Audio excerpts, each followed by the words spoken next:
and ABC Bank have already funded it. Deals just like this. And in your particular case, you can say ING Bank has done this, and an existing customer, whoever has done it, because he's already done it before. And so you can kind of put that to bed. But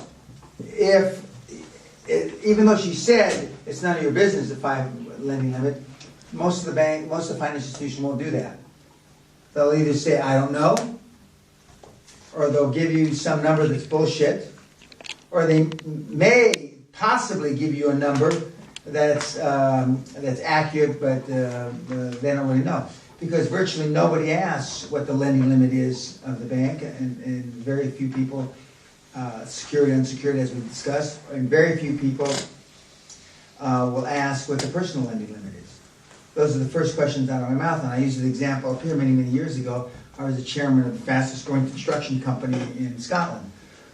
And when I took over the company, we had a £5,000 overdraft, £5,000. Credit cards are more than that. And when I left, I think we had a 240 or 50,000 pound overdraft. And but the banker was so used to being in a position of power and never being asked questions. When my colleague asked him that question, I mean, he was really taken back. I mean, in fact, he canceled the meeting because 1, he didn't know what his personal lending limit was. 1. 2, he certainly didn't know what the bank's was, secured and unsecured. And what you want to do is you want to put them on their back foot when you're interviewing financial institutions. You want them to know that you're in the fucking driver's seat, not them. And you want them, you turn the cards, and you're like, as I said earlier, we're in the process, I'm the new chairman, we're here in interviewing financial institutions because currently our banking relationship is a deposit relationship only. We deposit money and they give us very little service. Everybody can relate to that, and everybody in the YouTube that's ever dealt with a bank. Most banks don't give you a fucking thing for service. Okay? Now they're trying to get better in the 21st century, but not much better. In certain countries, they're still archaic, like those slides I showed you of the 18th century banking, or 18th century surgeries, I should say. So, in every presentation that you're going to make isn't going to be a winner. You got to understand that. And you want to professionally. Now, as indicated here in the seminar and through YouTube, if I think that professionalism doesn't work, then I easily stepped into the gutter. That's where I came from, the gutter. So I can easily step into the gutter to push some buttons. And sometimes I can get them back on track, and sometimes I can't. And if this was a final presentation and she said no, I have been known to get up and say, have you lost your mind, ma'am? I don't care if you're the youngest CEO of FTSE 200 or whatever the hell. You have a fiduciary responsibility to your shareholders. And I've even said, have you lost your fucking mind? I want to make a presentation to the board. You may only be a short-lived fucking CEO. Now I can get away with that. Because I've done it. And only maybe 1 out of 5 times have I overturned the decision. But if I hadn't talked that way, I'd never overturn the decision. But you got to have a lot of experience, and that's what the dream team and the chairman, can do. They can get away with shit. Yeah, this was quite formal. Yeah. When I go to a bank, I just ask, well, you know the information, you know what I'm here for. Can you give me the money? Yeah. That's what I do. It's short and in Holland. Exactly. And if they have questions, they ask. Yeah, and it's the way we do it. It's much more informal. Yeah. It's really like, I don't know you, but I can call you whatever it goes. I need the money. Can you help me? Will you help me? Yeah. And when are we going to do it? Yeah, she's trying to be Swiss now. Yeah. She's a big shot with a Swiss company, so she's going to be Swiss. Yeah. But I know you're right.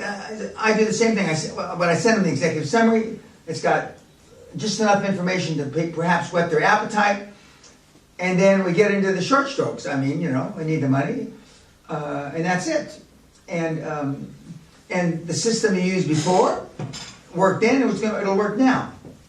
But he has more confidence because he's more casual about it. The more formality you have, the more nervous you're going to make him. The more nervous you're going to make him. The less formal, that doesn't mean you come dressed like a bum, I don't mean that way, but the less formal you are, you want to have them not ill at ease, you want to have them relaxed. It's not dissimilar, and I do mean to be vulgar actually. You're at a bar and I'm going to buy you a drink. You know, we don't talk about, I'm not interested in your shoe size or that you went to fucking Harvard or you went to Oxford. You want a drink or don't you want a drink? Bam! And I mean, and certain personalities can get away with it, certain can't. The younger you are, the harder it is to be that way. Now my banking relationships down in Australia were pretty informal. Nobody's, uptight about anything. When I went back down there many years ago, the managing director of the investment bank picked me up with 3 of his buddies. We went directly from the airport to a crab place and drank Bloody Marys till 2 o'clock in the afternoon. Then the limo took me back to my hotel. I had to sleep for 4 hours because I was drunk. They picked me up at 6 and we started all over again. We didn't get around to talking business till the 3rd day. Now some are less formal. Now they never did that with me in Germany, but they sure as hell have done it to me. Same in Reykjavik, Iceland. They're less formal. But there's certain parts of the world that are more formal. Switzerland's one of them. And certain hierarchy of Germany, the fatherland, are more formal. But for sure, the Netherlands is less formal. And but you got to make your pitch to where you are. That's the bottom line. You got to make your pitch to where you are. And that's why the dream team is important, because they will have done business, etc. In the areas. And they may know a banker, like I gave the example in the Netherlands a number of years ago. I walked in and one of the board members was a guy that helped me go public in Amsterdam many years before. And he had already told the other board members, before I showed up for my first board member, about the ghosts and all that stuff at the council, because he had been here. So sometimes you get lucky. And when you have experienced people on your board, it's better to be lucky than smart. I don't care why they give me the fucking money. I don't. As long as it's legal, moral, ethical, I don't give a shit. But if I'm lucky because here Professor Salzberg is my former brother-in-law, I don't care. As long as I'm not paying him a bribe and it's legal, fine. I don't give a shit. It doesn't matter to me. And so, but that's why, you want the experience of these other people, these other guys and these other gals. They did a good job. Okay, thank you. Okay, now, as you can see, I have no shame. Dan the money man, and we're talking about internal growth now, but I wanted to make a comment. When I was listening to the 97 and the 93 tapes, Harvard tapes, when I was listening to myself, other than I make myself cry, because I love it so much, I said something I haven't said in a long time, and I took a note. But I noticed when I was first raising money back in the good old days, and then even currently, most people do more planning for their holidays than they do their life. Most people plan their and especially Brits, they've got holidays planned. If a Brit buys a fucking ticket to go someplace, unless the world comes to an end, they don't cancel it. I know people that have bought tickets 3 years in advance. Okay, now forget the fact that you lose your money and all that, but I mean life happens. Just because you bought a ticket, a cheap Virgin airline or whatever those cheap airlines are to go someplace, doesn't mean a goddamn thing. But most people spend more time planning their holidays in their life.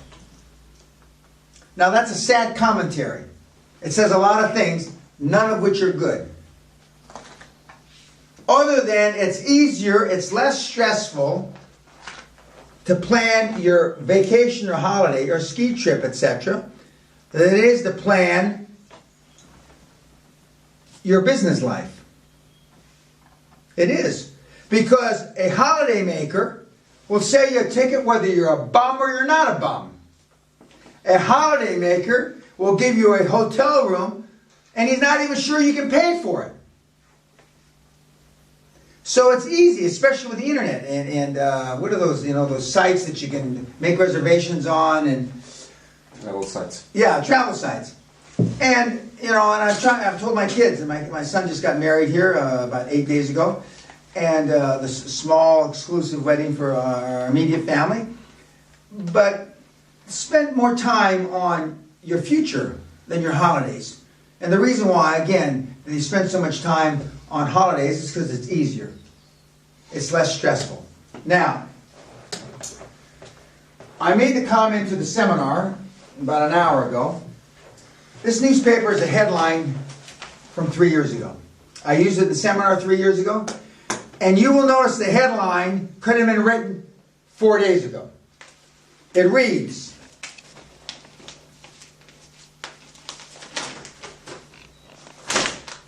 Bernanke hints at further stimulus.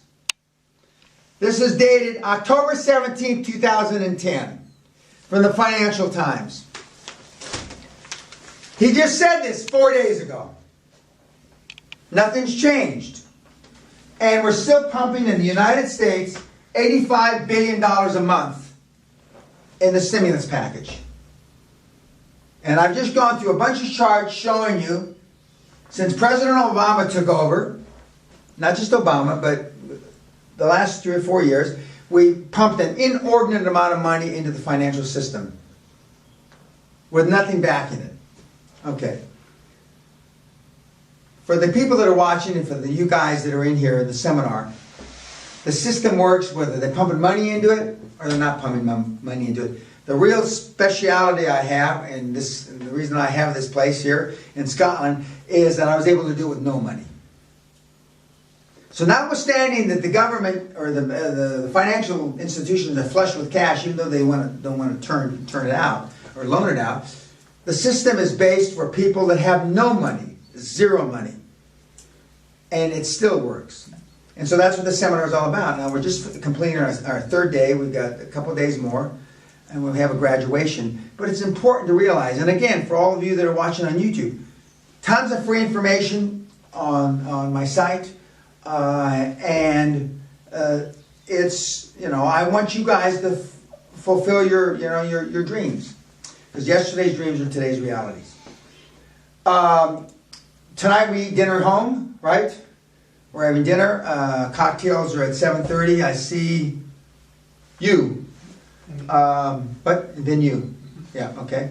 And I still got to finish up with you. Okay, I haven't forgotten. Oh, and we're going to have to do our goals and affirmations tomorrow morning. Because we don't have time now. Okay, any questions from anybody? Okay, thank you very much.